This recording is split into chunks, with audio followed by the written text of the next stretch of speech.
Hello students, welcome back to the channel. आज हम class 12th की beautiful poem my mother at 66 by Kamala Das को detail में पढ़ेंगे। But before we start let me ask you a question. Have you ever looked at your parents and suddenly realised that they are growing old?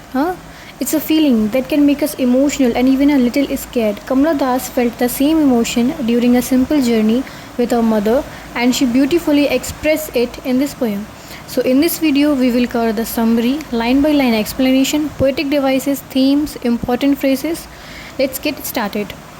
So कमला दास एक famous Indian poet थी। उनकी poems human emotions और relationships को बहुत deeply express करती हैं। इस poem में भी उन्होंने मदर डॉटर बॉन्ड को ब्यूटीफुली डिस्क्राइब किया है। And now we will understand the summary of the poem. Okay, so the summary of the poem is that कि पोएम में पोएट अपनी मदर के साथ कार से कोचिन एयरपोर्ट जा रही होती है। जर्नी के दौरान उनकी मदर उनकी साइड में बैठी हुई डोज कर रही होती हैं। जब पोएट अब उनकी तरफ देखती है तो उन्हें अपनी मदर का पेल और वीक फेस नज़र आता है। मदर का फेस देखकर पोएट को सडनली रियलाइज़ होता है कि उनकी मदर ओल्ड हो रही हैं। ये देखकर उनके माइंड में वही चाइल्डहुड फियर आ जाता है, अपने पेरेंट्स को लूज़ कर देने का फियर। खुद को डिस्ट्रैक्ट करने के लिए पोएट कार की विंडो से बाहर देखती हैं। बाहर उन्हें यंग ट्रीज़ और हैप्पी चिल्ड्रन नज़र आते हैं जो यूथ और एनर्जी और लाइफ को रिप्रेजेंट करते हैं।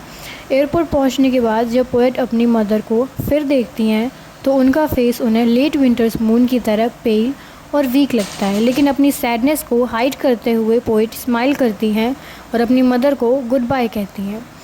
सो स्टूडेंट्स, ये थी हमारी समरी। अब हम पढ़ेंगे स्टैंजा, अब देखेंगे कि स्टैंजा का एक्सप्लेनेशन क्या है। सो सबसे पहला स्टैंजा ये वाला हो जाएगा।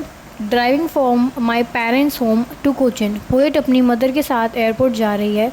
माई mother beside me doze open mouthed. Mother car में सो रही हैं और काफ़ी वीक लग रही हैं। Her face ashen like that of corpse. Mother का फेस इतना पेल लग रहा था कि पोएट ने उसकी कंपैरिजन एक कॉप्स यानी डेड बॉडी से कर दी। ये कंपैरिजन पोएट के फेयर को शो करता है। Young trees is printing. Poet जब बाहर देखती है तो उन्हें यंग ट्रीज़ नज़र आते हैं। ये ट्रीज़ यूथ, फ्रेशनेस और एनर्जी को सिंबलाइज करते हैं। Mary children spilling out of their homes. खुशी से खेलते हुए बच्चे लाइफ और हैप्पीनेस को रिप्रेजेंट करते हैं। When pale as a late winter's moon. Mother का फेस वीक और पेल लग रहा था, इसलिए पोएट उनकी कंपैरिजन लेट विंटर मून से करती हैं। Smile and smile and smile. Poet अपने इमोशंस को हाइड करने के लिए स्माइल करती हैं। तो स्टूडेंट्स, यहाँ पे हम स्टैंजा एक्सप्लेनेशन ख़त्म कर दें। अब हम इस पोएम की थीम को समझेंगे। तो पहली थीम आती है हमारी ageing and old age. Poem old age की रियलिटी को दिखाता है। सेकंड थीम है हमारी फियर ऑफ सेपरेशन। पोएट को अपनी मदर से बिछड़ने का डर है।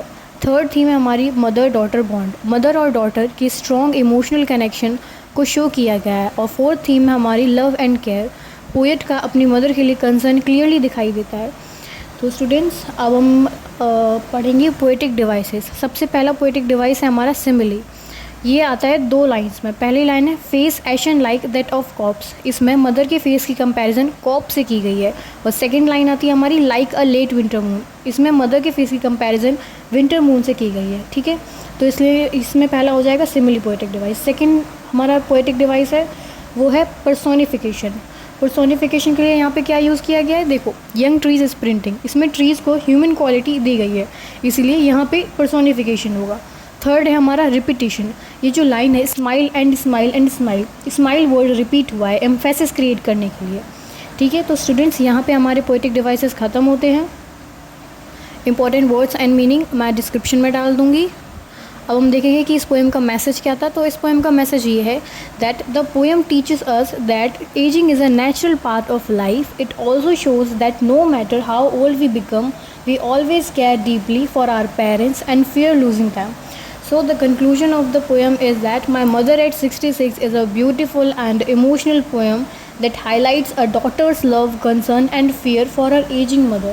Through simple language and powerful imagery, Kamala Das has presented feelings that every reader can relate to.